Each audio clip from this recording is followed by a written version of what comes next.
Okay. So welcome, everybody. This is the Marlowe case discussion.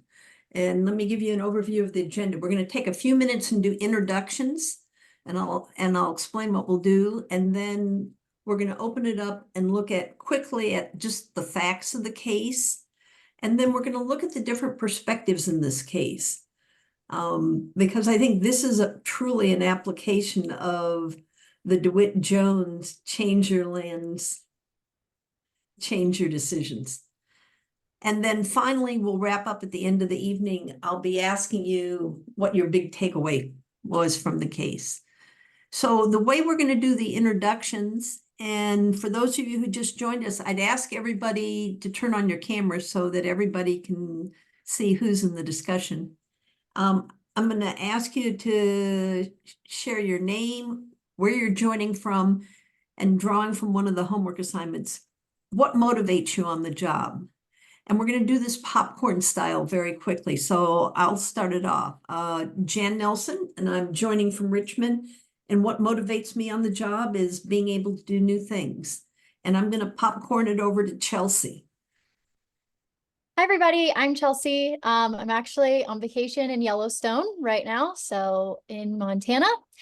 And I am, what is it? What you like about work? I like a challenge. What's a big What motivates me? Okay, yes. I like a challenge. I like it to be challenging, and I like growth opportunities. So, okay. And who would you like to popcorn it to? I'll popcorn to Kelly. Hey, girl. Hi, everybody. I'm Kelly. I'm from Fort Myers, Florida. And what motivates me about work is new projects and new challenges that come my way.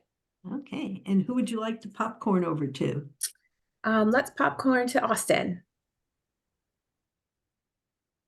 Hello, Austin. I'm currently in New Brunswick, New Jersey. What motivates me is discovering new ways to circumvent challenges and roadblocks that come up in business. We'll go to Teresa. Hi, everybody. Teresa Bly in New Haven, Connecticut. I'm motivated by identifying and solving problems, and I will send it to Crystal.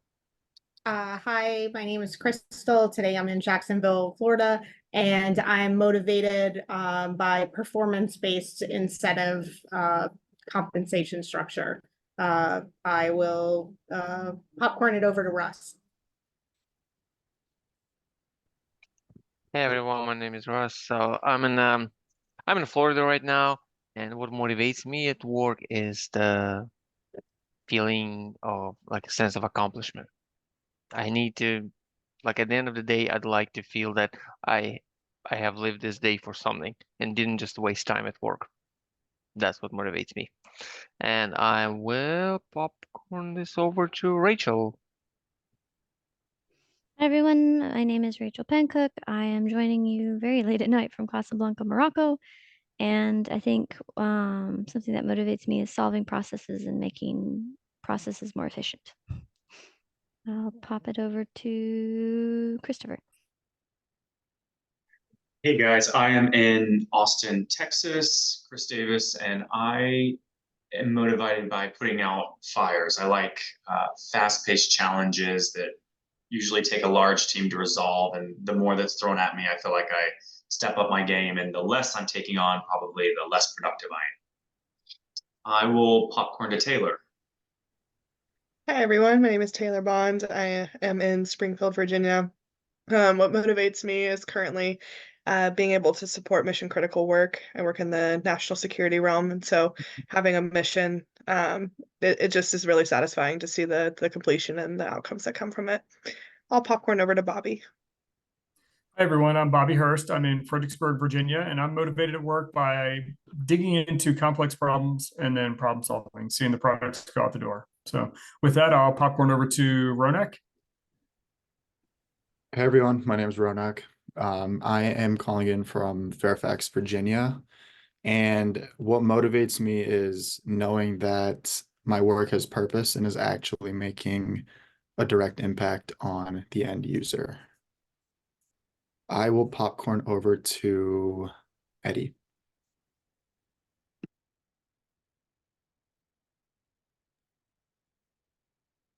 Okay. Hey, sorry. Yeah. Virginia. Sorry, multitasking. But yeah, what motivates me is definitely having a good team at work, which I currently do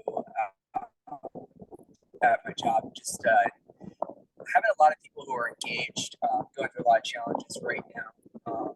I'm in defense contracting, but we've got just a big learning curve with the new system. But everybody's motivated and engaged, and they're enjoying it. And so when other people around me are, when I've got a good vibe, that's what really keeps me going. So, and I will popcorn over. Sorry, I'm looking at the road in the screen. Is Bobby gone? Bobby has gone. Okay. Let's see. I think Austin already gone, right? Yep. Nick or Beth? Nick or Beth, yeah. Beth, okay. Yep, popcorn to Beth. Hi everyone, I'm Beth. I'm calling from Boise, Idaho. And what motivates me at work is feeling like I'm doing something that's going to positively impact other people and help us move forward to achieve a common goal. I will popcorn it to Nick. Appreciate it. I'm just glad I didn't have to go after Casablanca, Morocco. So I'm Nick Grudzicki from Williamsburg, Virginia. And what motivates me is, not working in the black and white, working in the gray space, working on things that don't have any solutions or anything like that. So that's what's really exciting to me. Okay, great. So thank you, everyone. And hopefully, so you just saw the 15 of us go through with 15 different things that motivate us at work. I think that's a great backdrop for the discussion we're going to have tonight. So this case is all about Marlowe construction. And before we jump into it, is there anybody in the group tonight who either currently does or in the past has worked in construction? Anybody? Summer jobs? My husband works in construction, so I'm Okay. familiar. All right. Well, Taylor, do you think this scenario is realistic? Yes, definitely. Just based Okay. on the types of people he interacts with, it's extremely realistic. Okay. That's what I wanted, was a reality check. So let's just start off on our two leading characters in this one. And let's just get the profile of each one. So what can somebody tell us about who is Marlowe? And what's his background? Go ahead. So Marlowe seems like he is a man of privilege, that has, I think he has worked hard to get where he is, but may be detached from his coworkers, and the people working for him. Okay. So what else we know about him? Anything anybody else wants to add to the profile? Yeah, it's sort of, he started the business himself from scratch. And it's sort of like he never left that, hey, this is my first high school, college sort of job. And he's still kind of in that vibe. He hasn't matured to the next level of leadership and strategic thinking. Okay.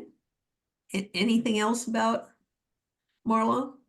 But at the same time, he kind of was doing kind of just small jobs and everything like that, kind of that one-man shop, and then ended up going to what was 35 employees. So basically, yeah. So when you say start from scratch too, yeah, he definitely grew it to something a lot bigger. Yeah, but grew up in New England. Father was an attorney. The family helped fund him when he started the business. And he started off by doing jobs for a lot of friends. Okay. So it gives us a profile of Marlowe. How about Robbie? What do we know about Robbie as we're starting this case? So Robbie's parents were immigrants. from the Dominican Republic, and he grew up in Lawrence, Massachusetts. Basically, he grew up doing lots of odd jobs, I'm sorry, that was his wife doing odd jobs, getting paid under the table, while he's basically going job to job, doing a lot of manual labor is what it looks like. Okay. Helps anybody else? Was not the most punctual. Okay. What else do we know? Ted, Something he wasn't willing to open up as much on the job. Okay. Let him. We'll get into some of the whys in a moment. Anything else we know about his profile? He had 2 children at a young age. Yeah. Married, 2 little Married kids. young. That's what I was going to say. And his wife struggles with back injury. Yeah. Yeah. And then he got the job at the constructions through a friend. Okay. And he still sends money back to the Dominican Republic. And helping to support a family here in Massachusetts. So, Yeah, okay. I'm gonna say he's the breadwinner of the family. So we've got our two key players in this one. So what happened? What's the story here? So I think Robbie's been struggling trying to get to work because he's short on cash and his car is acting up. It's not operating properly. And so he's been trying to take the bus, and the bus has been delaying him while he's trying to get to and from work. And unfortunately, that's been seen by Marlo as, him just not caring about the job, whereas that's definitely not the case. Okay. Anyone else want to add on to what Bobby just shared? I will. Crystal? I think that initially when I first read the article, that I was like, oh, that Gomez, he's a terrible, cruddy worker and unreliable, not dependable, and he can't show up. And then I read the Gomez profile and I was like, Marlo never asked him about him. Marlo never said what's going on with you? Like why can't you meet these requirements? Why, can we do something to adjust your schedule? So Gomez was able to develop as the worker that Marlo had perceived him to be to begin with. Okay, so even early in your reading of the case, you're beginning to see this isn't one story, this is 2 stories. Exactly. Is there anything else that anyone else noticed about these 2 different stories? Yeah, communication is a two-way street, and they're not speaking the same language, or they're not talking at the same level, right? Okay. The boss is up here with, hey, I want people to meet these goals and whatever. And the workforce is like, I need to do my job. I need to get paid because I have all these responsibilities at home. And these 2 communication streams are not meeting. Yes. Right. So, and nobody's talking up, talking down, talking across. So they don't understand each other's perspective about where they're coming from. Okay. Yeah, I'll harp on that too. I think it's a lack of accountability on both ends, where the manager should have said, what the heck is going on, figured out, if there's some way that they can work on it, instead of just assuming he's a lazy worker and, just doesn't care. And then as an employee, you need to be transparent with your boss and say, hey, this is going on in my real world, and I understand that it's probably affecting my life as an employee. Okay. I agree with Austin about the accountability on both ends. I do think that Marlo tried to come up with solutions, but that weren't tested, or he didn't ask the team or, his employees, or even Robbie in this case, what might help. And rather he just was kind of like throwing spaghetti at the wall, trying to figure something out. And I think a little communication would have helped everybody involved. Okay. So Rachel, you had your hand up. Solutions he came up with didn't match the problem that was there. Okay. Hold on to that. I'm going to let Rachel get in. If you had your hand up. Yeah. One thing I noticed, it might be a lack of training on both of them about how to communicate. With Marlo, it's his first job. He kind of just went right into management. He hasn't worked at a lot of other jobs before where he's seen good and bad communication styles. And there was a note in the Gomez one that he thought it was good communication not to complain or not to like speak up about what was going on. So in his mind, he thought he wasn't supposed to tell about his personal life. So it Okay. looks like both of them aren't sure about what the right communication style is. All right, so communication's clearly an issue. Let me ask one, do you think each of these guys are trying to do the right thing based on how they see the world? Yeah, there's a lot of assumptions being made. There was text in there that he has experienced a lot of turnover in his organization. And also, additionally, Robbie had gone through a lot of jobs, right? And he felt that bosses didn't want to hear him out. So they've both made assumptions about one another based on their own personal experiences, but perhaps not reaching outside of that realm of their experiences thus far. Okay. And to kind of go off of that, Wait a minute, hold on. There were a couple of people who's gonna? Go ahead, Ronak. Sorry. Beth, I think I heard you first, so. that's okay. I was just gonna kind of piggyback off what Chris said. And I think what we were talking about before, it all ties back into the communication, like making assumptions about what each other's thinking, like what the next steps are going to be. And I think one of the biggest things was that Marlo wanted to motivate his employees, but he didn't know how, considering that he just kind of jumped into management. He had no idea how to go about it. He thought people would just be motivated by, coming to the job, getting paid. But obviously from these cases, it's a little bit deeper than that. Okay, well, talk a little more about that, Ronak. I mean, when we opened this up, I asked each of you what motivates you.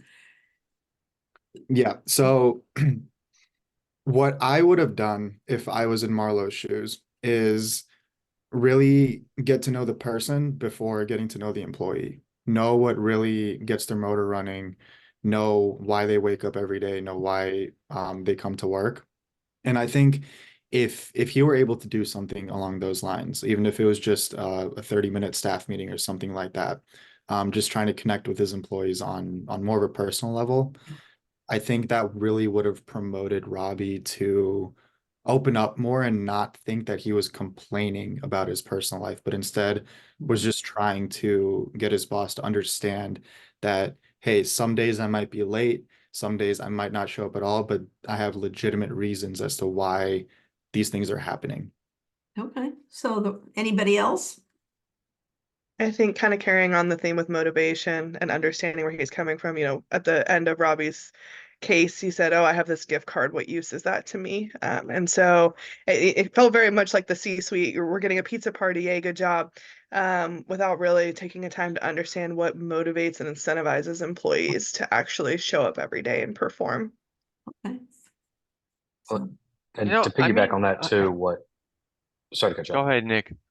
I appreciate it. I was gonna say just the motivators are different at the different levels as well. Okay. And then so just without engaging,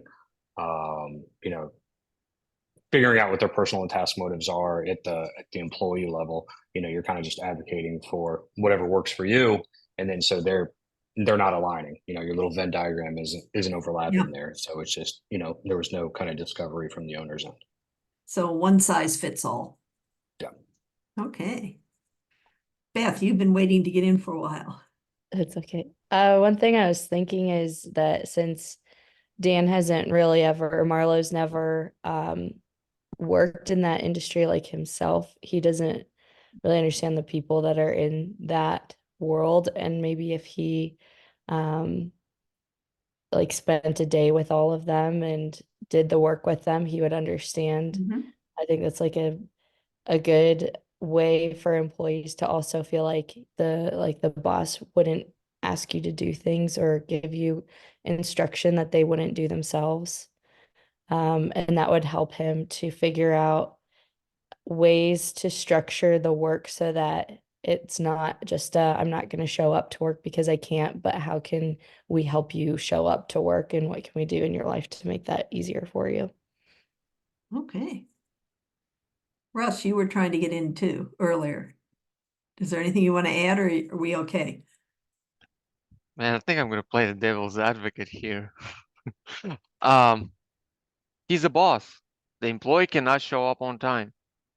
So if I'm gonna treat every employee like that and try to get into their life and get every detail and try to be accommodative to everyone, when am I gonna have time to run the business? So when I was thinking about this, I mean, okay, he's an inexperienced manager. Okay, we get that. But the employee has too many issues in his life and it's affecting his job. It's the job. It's not a daycare. It's not my job to take care of what's going on in your life. You've been hired, you're required to show up on a certain time and perform. So if the employee cannot perform, the employee gets fired. Okay. Am I gonna learn every employee's issues all the time? I just don't think it's realistic. Okay. You can be intrusive into people's life to a certain extent, but it's not always life challenges affects your work. Sometimes people are just lazy. Well, And let's dive in. Do you think this is a case of laziness, or do you no, think other tools? this employees definitely have way too much going on in his life, and it's clearly affecting his performance. But is it manager's fault? Does manager have to, reality, how can manager help this guy? Adjust Well, his working hours? Then what about the rest of the company? What about the rest of the employees? Because everyone has challenges. okay. So what do some of the rest of you think? So I find that very interesting, the way that you put that. The thing that I would say about that is if you continue to not have the communication with your employees, he stated that he has problem with retention. If you don't at least have those conversations, you're going to completely have turnover all the time. And I mean, we're human beings. Somebody comes into the office, they're stressed out. They're like, just, oh my God, their bus was late. What's your first thing? Hey, what's going on? You okay? Like, I think that's a lot of it too. I agree with you, Russ. I do. Like, we can't always double down and get to our employees like nitty-gritty of their families and what's going on. But if we don't at least touch that a little bit, the retention and turnover is just going to continue to happen. Okay. And a lot of you are either managers, team leaders, you lead people in the military. So, I mean, this is real. You guys have dealt, it might not be this scenario, but similar scenarios.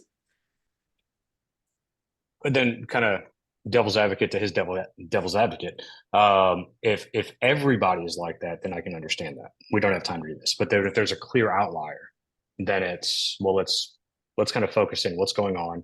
Can I help you? And if not, then yeah, I agree.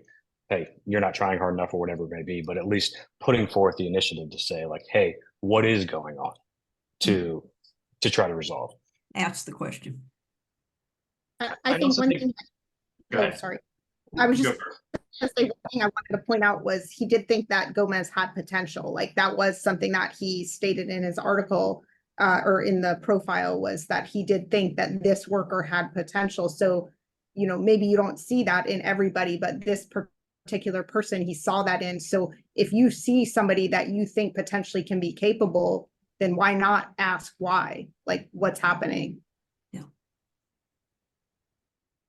Okay, there are a couple of other people that wanted to jump in. Any other perspectives? I think part of it too is it's a cultural thing, especially in the construction industry, where Robbie had learned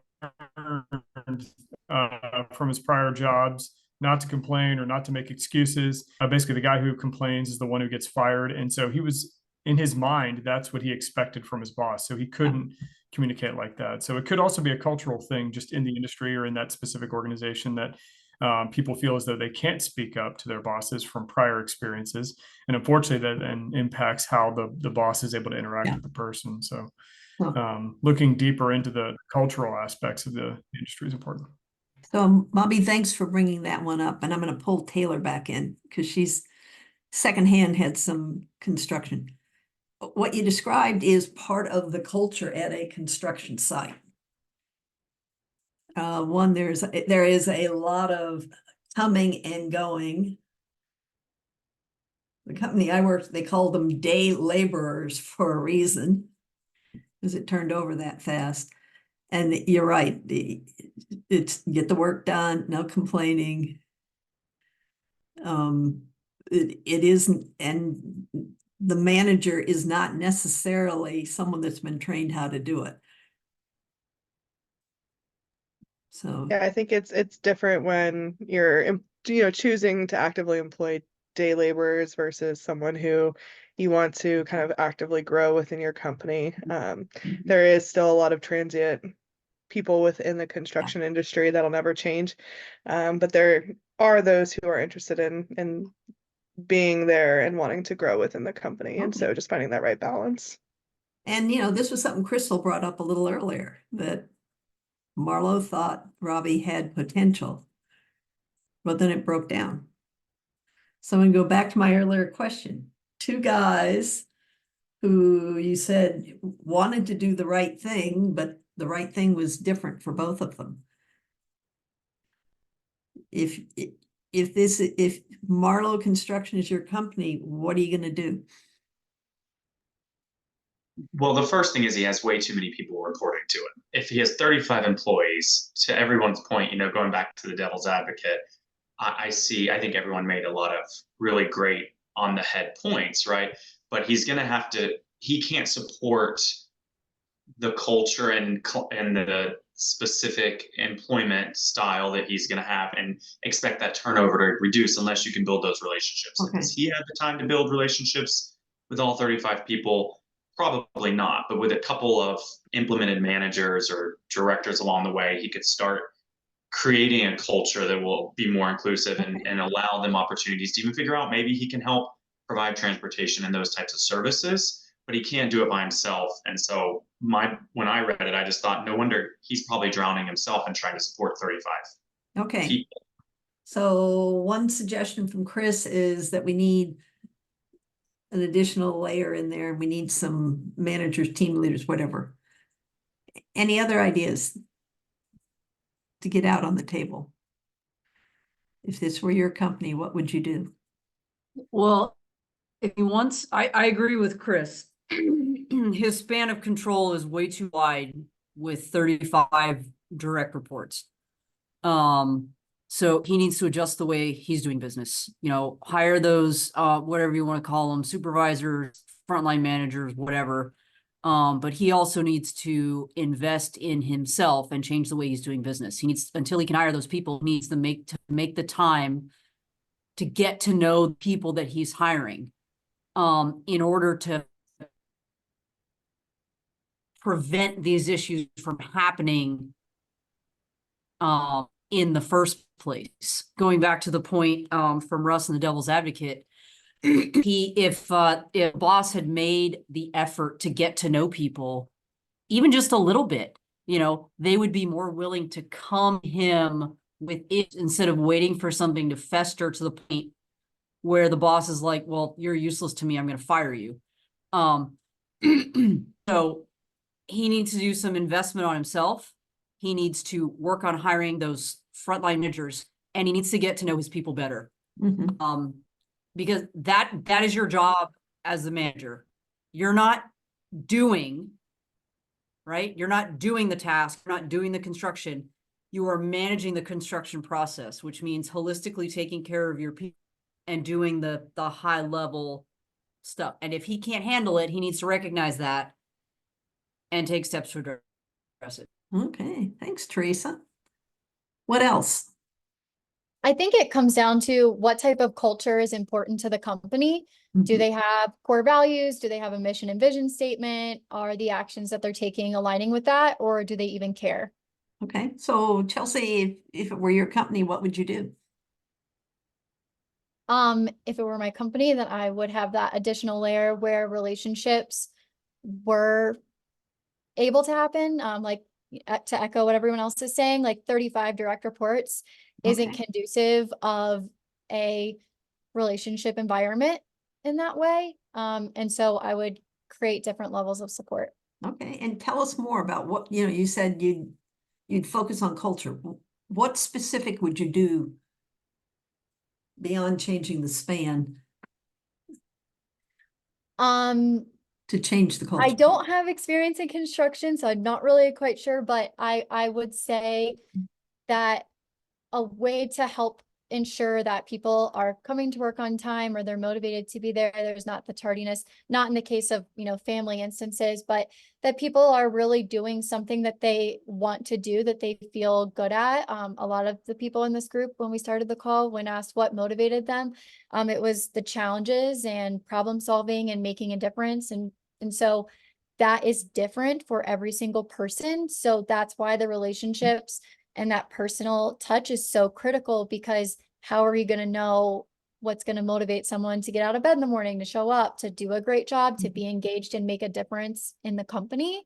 And so I would make it a top priority to make sure that I was getting to know each person on that level. And then there would be probably hard decisions to be made of, does this individual actually align with what the company needs? Does it meet the needs of the business? And I think it was maybe Russ who brought up the first devil's advocate. I mean, ultimately, you do sometimes have to make hard decisions with, hey, I'm empathetic that you have this going on, but you are not fulfilling your role. But then there's organizations like FMLA, things like that, that can help with those instances sometimes. Okay, good. How about someone we haven't heard from in a while? If it were your company, what would you do?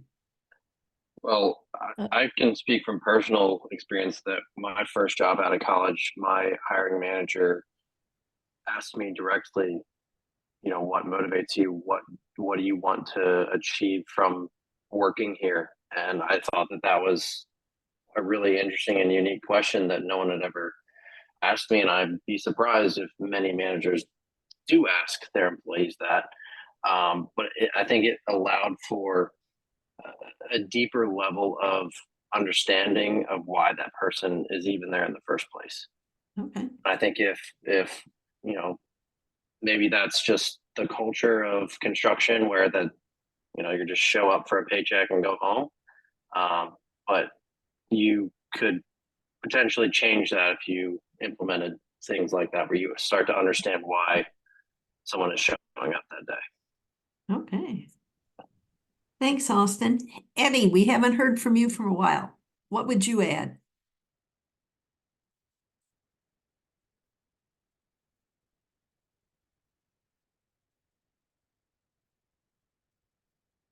Okay, not sure. There he comes. Yeah, sorry. Not to beat the dead horse, but yeah, I did like what was shared earlier as far as playing, with devil's advocate and kind of looking to see, basically, getting to know the people, what's going on with their life circumstances, and getting in touch with hey, is this something, is this a place that you see yourself long term, and incentivize team building exercises, things like that. I know that's the kind of stuff that works for me, when getting to know the people next to you rather than just fellow clock punchers and stuff. So Okay. Ronick, how about you? What would you add? Yeah, one of the biggest things I would add, and while I do agree with what Russ was saying a while back, I do slightly disagree with that, especially because, and maybe because it's just because I haven't experienced it firsthand, but most of my managers have taken a person first approach in terms of leading a team. And that's exactly the kind of approach that I'm taking right now. So maybe if you have a boss who is more on the micromanaging side, or in this case, how Marlo is kind of privileged, I think that really ties into the personality that he has as a leader, in terms of not getting to know the employee on a personal level, and not digging deeper. And like I was saying much earlier, he wants to motivate, but just doesn't know how. So what Chris was saying earlier, that there should be some middle tier management like team leaders or just senior managers that the employees can report up to. I think that would take a lot of the pressure off of Marlo's plate and would allow him to kind of divert his focus into whatever his top priorities are. Okay. So let me ask one more question. We've been focusing a lot of this conversation on Marlo and what he could do differently. Is there anything that anyone hasn't had a chance to add about Marlo and what he could do differently? Or how you would coach him? Yeah, One I have one idea. thing to add. Oh, you can go ahead, Beth. Just one quick idea would be to create team leaders on his team of 35 by selecting people that maybe perform well or geographically or close to some of their other team or something like that, so that it gives the people in the field or on the site someone to go to there and report to that maybe they're more comfortable talking to, and kind of creating like a little bit of a more kind of what Nick wrote in the conversation, actually, like an ally for them. Okay. Any other? Yeah, to piggyback off of that, my husband is an electrician and he just started out, and I feel like a buddy system would have helped out Gomez a lot too. Hooking him up with somebody that could like help him, guide him towards him, kind of motivate him a little bit. And it's not Marlo. That might help. Just get some stress off of Marlo too. Good. Well, Kelly, that was nice because my next question was going to be, if you were the friend who had recommended Bobby to this company, what could the friend be doing to help Robbie here? So one of them would be that buddy that you just mentioned. Being his buddy, I think, and kind of guiding him through the company a little bit, showing him the ins and outs and what's gonna fly and what's not really. So looking at this, if you were the friend that had recommended the job to Robbie, what else could you be doing? The friend could have also been an advocate up to Marlo too, and just been like, hey, you know, I've seen this is happening, this is why, in case, because it seemed like Gomez didn't feel comfortable sharing that. He could have brought up, hey, he's got a lot going on with his life. Maybe served as the go-between to set up a meeting between the two. I mean, one of the things that stood out to me, my specialty is international, so I spent a lot of time outside the US, is that a lot of the things that Robbie was doing are things that are very strong in the culture that he's from. Family is number one, and you do whatever it takes. You know, and I'd sit there and wonder, hey, if Marlo had understood some of that, would that affected how their relationship may have unfolded? I do think to not have understood that, and you know, maybe you have 35 workers from this type of culture, this same type of culture, that you have to be oblivious, right? Like if you've grown a business out of 35 workers and you haven't noticed that this is the culture, then I don't know what to say there. I just feel like you must be oblivious. Yeah, and you know, you'd be amazed how many people are. But especially I brought it up. Pardon? That he says he's, because I'm assuming he's hiring the same type of workers over and over and over again. So he, to your point, Crystal, he's seeing the same type of person over and over and over again. And he's getting the same unsuccessful outcome because he's getting the turnover isn't going away. So, okay. So we talked about Marlo and what we think he could do different. We talked about how Robbie, what we could do to help Robbie. Let's bring it home. We're talking about the Marlo company, but you guys all work in organizations where it might not be this scenario, but it's similar ones where a gap in communication or a gap in a manager's position, workers, where things come up. either where you are now or where you've been in the past, have you seen situations come up like this and what happened? Good or bad? I'm actually going through right now. I have 3 employees that I supervise. All 3 are older than me. All 3 are from a culture very different from my own. 2 are older males, and in the culture they're from, it's unusual to have a female in charge of males. They're chauffeurs for my boss, and what I've been facing recently is that there is also a language barrier between us, and that's not their fault. It's not really my fault. I didn't get the language training before I came here. But there is that bit of communication barrier where they can speak English but not very well. So sometimes we just aren't connecting very well on the English side. But what I've been finding is happening is that they have been mistreating other staff, and they're expecting other people to do their work for them. So where I'm trying to come in as a new supervisor, having not supervised people before, is trying to figure out, okay, how do I get to know them? How do I get across, these are what the expectations of the business is, and this is how we treat people, but also these are what you're required to do. Is it because you don't understand what you're supposed to do? Is it because you don't want to do what you're supposed to do? I'm just trying to figure out that right now. And what's working for you? It hasn't been working, so we're trying something new. Okay. And Rachel, are there resources and people? There are. I've talked to our HR department. I've talked to my boss. It seems like our next step is to have a formal counseling session with each of them individually and just reiterate this is what our expectations are on how we treat staff. This is your job responsibilities. Get to figure out like why they're having trouble with certain things. Maybe it's a lack of training. Maybe they don't know what their job requirements are because they didn't have a supervisor for 1.5 years before I got on board. So they were just kind of doing their own thing and kind of floating.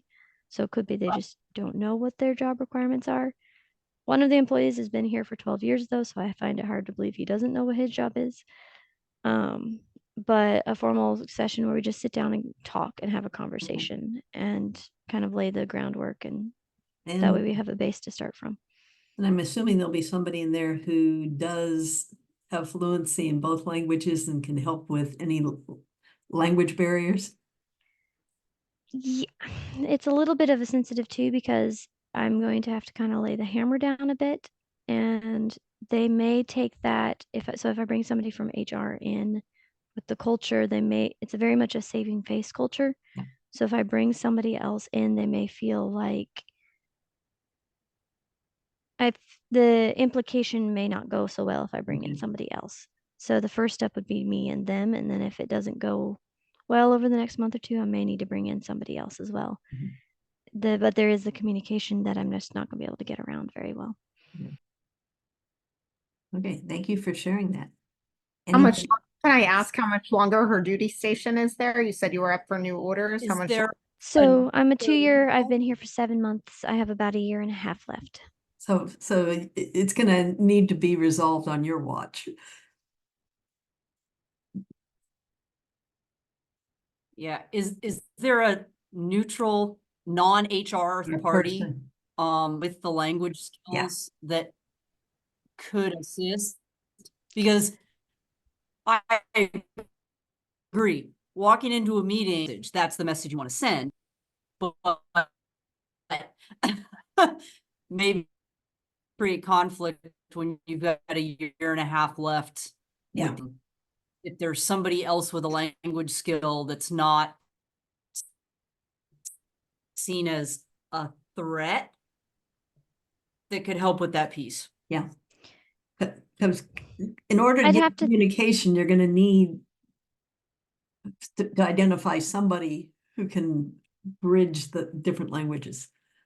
Yeah, and I could probably bring in somebody from the embassy. However, the embassy usually has a section for HR, and they're down to only 1 at the moment. So they're crushed on their HR. The 2 people in question have also not been on good relations with pretty much everybody. To the point that they've been throwing fingers around, blaming other people for not doing things, expecting everybody to bend over backwards. They kind of lord over everybody. So it's a big problem. I kind of inherited it because they didn't have a supervisor the last year and a half. It just is something that I've walked into. So Yeah. just So I take back what I said. Bring HR to the meeting. They've had their year and a half to play around with no supervisor, and escalate from there. Say, we're going to have another conversation a month from now, and it's going to be you and me and my boss and HR again, and we're going to see how this goes. Yeah. So they've had their chance to play. Now they need the formal documentation so that before the year and a half is up, you either have 2 new people or these folks have done a 180. Or we just have a class trip to Casablanca. Okay. So Rachel, thanks for sharing that one, and thanks everyone for the feedback. And if you want to talk more offline, we can set up a time. I'm going to go back over to the rest of the group. Are there any other scenarios that you see in either your current workplace or workplaces you've been in the past, and how did it play out?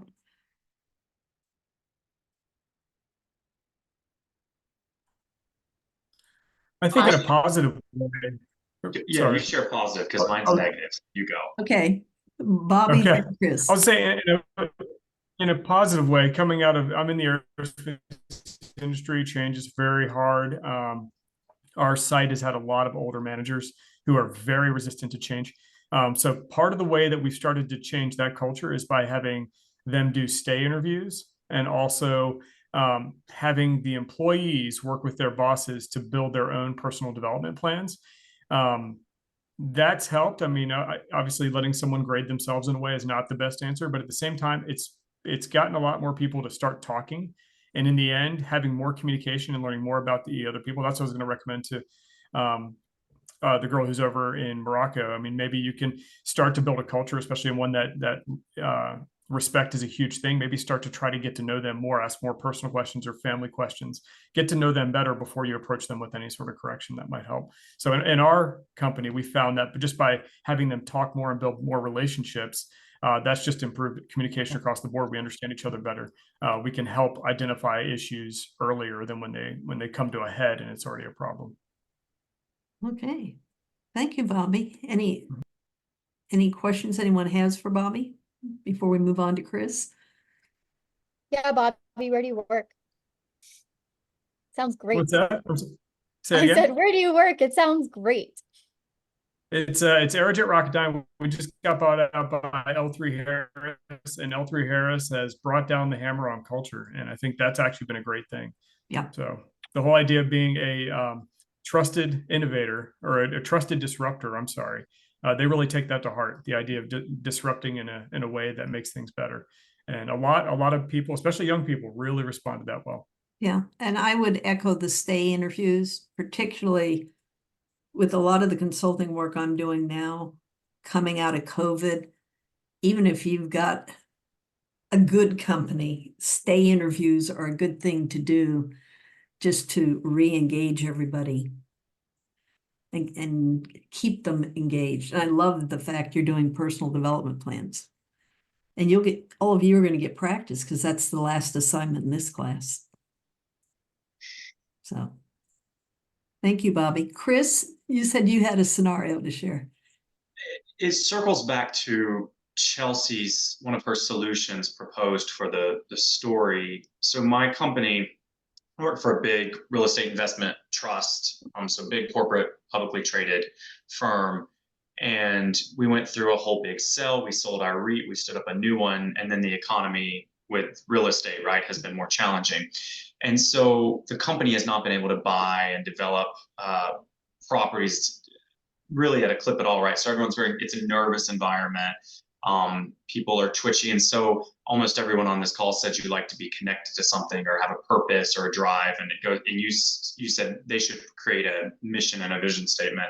And so I've been working really hard to get my department and team kind of an internal, just for our team, mission and vision, because we kind of feel lost. And our executive leadership team, AKA the owner of the business, if you will, to keep to the narrative, is not able to share the vision right now, because to be honest, I don't know if we have it clearly defined after the changes in the economic outlook. And so everyone's a little bit lost. So we're trying to find a purpose to drive everyone towards, but it's been very trying. And it's, like I said, it creates a nervous environment where people are unsure of their employment or the longevity of their careers and so forth. Which then, thank you for sharing that one, Chris, because if your environment is rocky, these tools become even more essential in terms of helping balance. Yeah, it's a little sensitive right now. Yeah. Everyone's very sensitive. Okay. Thank you. And thank you for sharing. I'd like to do one last thing as we wrap up. And for those of you that were on the last case, you'll remember this. And that's, we started popcorning with introductions, and I'd like to popcorn by going around and everybody sharing what they're walking away from this case of what's their takeaway. Because I mean, this is a pretty critical module in this course, because it talks about how do you actually put into practice a lot of the things we've been reading about. So I'm curious, what are you taking away from here? And I'll start it off again and then popcorn it. For me, what I'm walking away from our conversation is the importance of communication, two ways. And I'm going to popcorn it over to Beth. I think my biggest takeaway probably is I mean, communication, I think, is like the key one. That's pretty much what stems all of it. So maybe like a smaller takeaway is finding creative solutions by working with the person before jumping to conclusions about what's going on with them. Oh, sorry, I'll popcorn to Bobby. I think I like the idea of that a leader should never stop learning, that you might be in the industry forever. You might feel as though you know exactly how things are, or that you just can't find a way to get to this person. And so you've tried everything. Well, you probably haven't tried everything. Never stop learning. You just need to kind of get outside your comfort zone or how you've been operating. Look for new ways to communicate with people, and I guarantee you're going to learn something. So that's what I get out of it. Popcorn over to Christopher. For me, I think it was just the reminder, or to one, be patient, and two, I think for me that I tend to have pretty high expectations of team members. And in this situation, it's a great analogy of someone that was talented, had potential. You couldn't come to terms because you didn't communicate well. So for me, it's just to try to look at it from someone else's perspective and not just take your own point of view before making, rash decisions. I will popcorn to Nick. I think when we talk about diversity, equity, inclusion, it's always at this high level of just scratching the surface on it, where on this instance, it's not just, oh, somebody's Hispanic or somebody's whatever it may be, but it's all the underlying stuff. So like digging deeper into like why they're doing these things. So it's taking, like, I guess if we go back to our organizational behavior class too, like going back a little bit deeper. So it's not just this person, but actually what is it that's driving them, or what is it culturally that's doing it? So it's not just this is their culture, but understanding the culture, I think, was really what improves kind of the DE&I side of things. And let's go to Taylor. I actually want to piggyback off of what you said, so thank you. My key takeaway was just understanding, what drives people and what honestly motivates them, and finding ways to be able to continue to support them and provide those opportunities to get them to want to come to work. I'll popcorn it to Rachel. Well, with the situation I have going on, this module is really important because it's diversity, equity, inclusion, and an absolutely critical part of working in my new career is that I'm going to be surrounded every 2 to 3 years by a whole new culture, which comes with a whole lot of background. And with the situation right now, I have to figure out what's driving my 2 employees. Why are they doing what they're doing? Trying to figure out who they are and what's going on. My first instinct is bring the hammer down. We have a problem. I need to fix it. But if I don't understand why it's happening and what all is going on, it might be a bigger issue with morale at post coming out of COVID. There was a lot of turnover. We have a whole new consul general that just showed up in August. Before it, the previous one was not focused on management issues. Kind of everybody did whatever they wanted to over the pandemic. There's a lot more to fix than just this isolated case. So understanding the culture, how things are interpreted, how our way of working, what their way of working is, and finding that middle ground. I have to establish that first before I can make any kind of you don't want to draw the hammer down. You need to have an initial conversation, lay out what the expectations are first, go from there, figure out who they are as people, because that may solve it without having to bring the hammer down. So the diversity, equity, inclusion is something really important, I think, to start off with before you go into kind of disciplinary actions. The thing I would add to that, diversity, equity, inclusion aren't just an American concept. That all cultures have, they might use a different term, but the importance of relationship and belongings and respect exist in all cultures. Thank you. Rachel, who would you like to popcorn to? Sorry, I'll pop it to Teresa. All right, so my takeaway from this, piggybacking on what Taylor and Nick said, is you have to have a baseline, and what Rachel was just talking about as well. You have to have a baseline knowledge of your people. And, you're not going to get that by on their first day of work, grilling them about every nuance in their life. It's going to come through everyday interactions, 5 minutes here, 10 minutes there, sometimes a longer conversation, just to build that level of trust between you and your employee. And there are employees that will feel more comfortable with you from the start. There'll be other employees who are like, yeah, I don't really care. I'm just here to get my paycheck, but you'll have a cordial relationship. And there will be other employees that want to come and tell you everything about their entire life story. So the situation is different, but having some baseline level of trust with every employee can avoid some of these issues that we saw in the Marlowe case happening. Thanks, Teresa. Who would you like to popcorn to? Sorry, I turned my mic off before I stopped talking. I will send it to Austin. Yeah, I think my key takeaway is harping on the communication kind of theme that we've all been talking about, where I think typically you think the manager is usually the one that has to go seek the employee and communicate that, any issues or praise coming their way.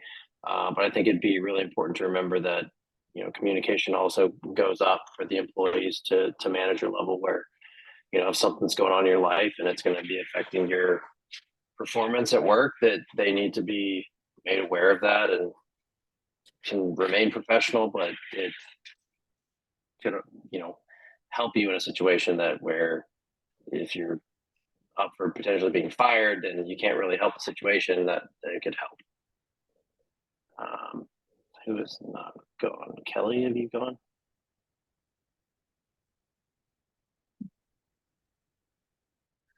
So key takeaway, like everybody said, it's communication, motivation. I think the biggest thing for me is kind of hearing everybody's inputs of the different thought processes in this discussion, which I really appreciated, because they were not all similar, and we all talked about different things. So I think those, the avenues of being a leader and how those 3 items, including thinking about the business at the end, because the business still needs to run, are all key things that I took away from this. Right. I'll popcorn to Chelsea. Thanks, Kelly. Key takeaway, is really just underscoring the importance of accountability being a two-way street. So accountability for the leaders and accountability for the employees, and having that open line of communication. I loved learning about the stay interviews from Bobby. That's the first time I've ever heard of that before. And I also appreciate how someone brought up the devil's advocate. I believe in our course material this week, it talked about having like someone in a meeting, like be the devil's advocate. And I was like, oh, there it is. So looking at things from all different angles always gives you more options. So those are my takeaways. Thanks, Chelsea. Popcorn to who hasn't gone yet? Chris, have you gone? Russ. Russ Crystal. has not gone yet. Russ. Okay, there you go. All right, thanks. My takeaway, I think, just leadership has to be open to listen. I think leadership must maintain that either open door policy or even like a clearly communicate the willingness that they will listen to their employees if somebody has an issue. And at the same time, employees must be willing to communicate the issues to their leadership. You know, to create that balance. I think it's a challenge, but I think if that balance is achieved, it will be very important. I'll send it over to Crystal. Yes, I'd say my takeaways from this module and this discussion, the importance of setting expectations up front, maybe at onboarding, and then on the other hand of that, providing an open forum to your employees, so you as an employer or leader can be aware of what's going on. So just letting them know there's an open door. Also the importance of, the cultural understanding. If you are working, especially if you're working with, a specific culture different than your own. And then ensuring that there's time for reflection before making a decision, like, sitting back and, not making a decision. Somebody shows up late, like you're fired, like you should take the time to think about, a decision that you're not going to either be able to take back, or you look silly in front of your employees for taking that back. And that's it. I'm not sure who else has not gone, or if I was Ronick or Eddie? Ronick. Yeah, so to kind of continue on this recurring theme of communication, to stem off of that, I think two of my biggest takeaways from this module is that leaders need to be engaged and aware. And the reason I say engaged is, especially in this case of Marlowe, you have 35 employees. You need to, I'm not saying understand what everyone's going through on a personal level, but at least know what your employees are doing and engage in that sense. And aware, the reason I say that is this whole DEI thing. It's been an issue in my company for the last 6 to 8 months, in the sense that I've had a few members on my team who have subconsciously or unknowingly been favoring specific employees, whether it be by gender, race, whatever it might be. So my company actually went out and hired a DEI officer who really just overlooks everything that relates to DEI, just to ensure that there's no negative biases being shown towards employees. Everyone's equal, everyone's included. And I think it's really turned things around in recent months. So yeah, all in all, I think those are the two biggest things that I was able to take away. Great, thank you. Eddie, bring us home.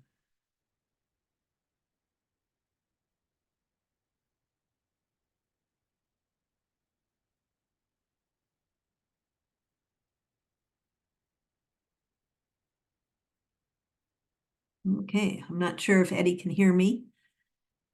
So let me wrap up. First of all, I want to thank everybody for sharing their perspectives, this was a really rich discussion, and Chelsea pointed out there were a lot of really practical suggestions that we can all walk out of this meeting from.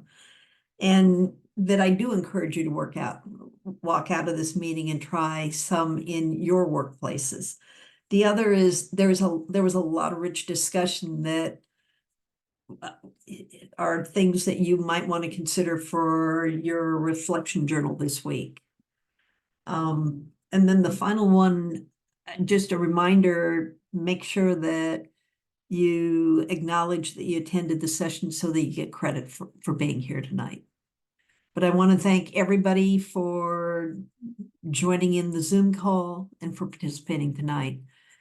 And thank you. And I'll stay on for a few minutes in case there are any other questions. But I also want to be respectful of those who have other family and work commitments. So thank you, everybody. Continue. Thank you. Thanks, everyone. Bye. Have a good night.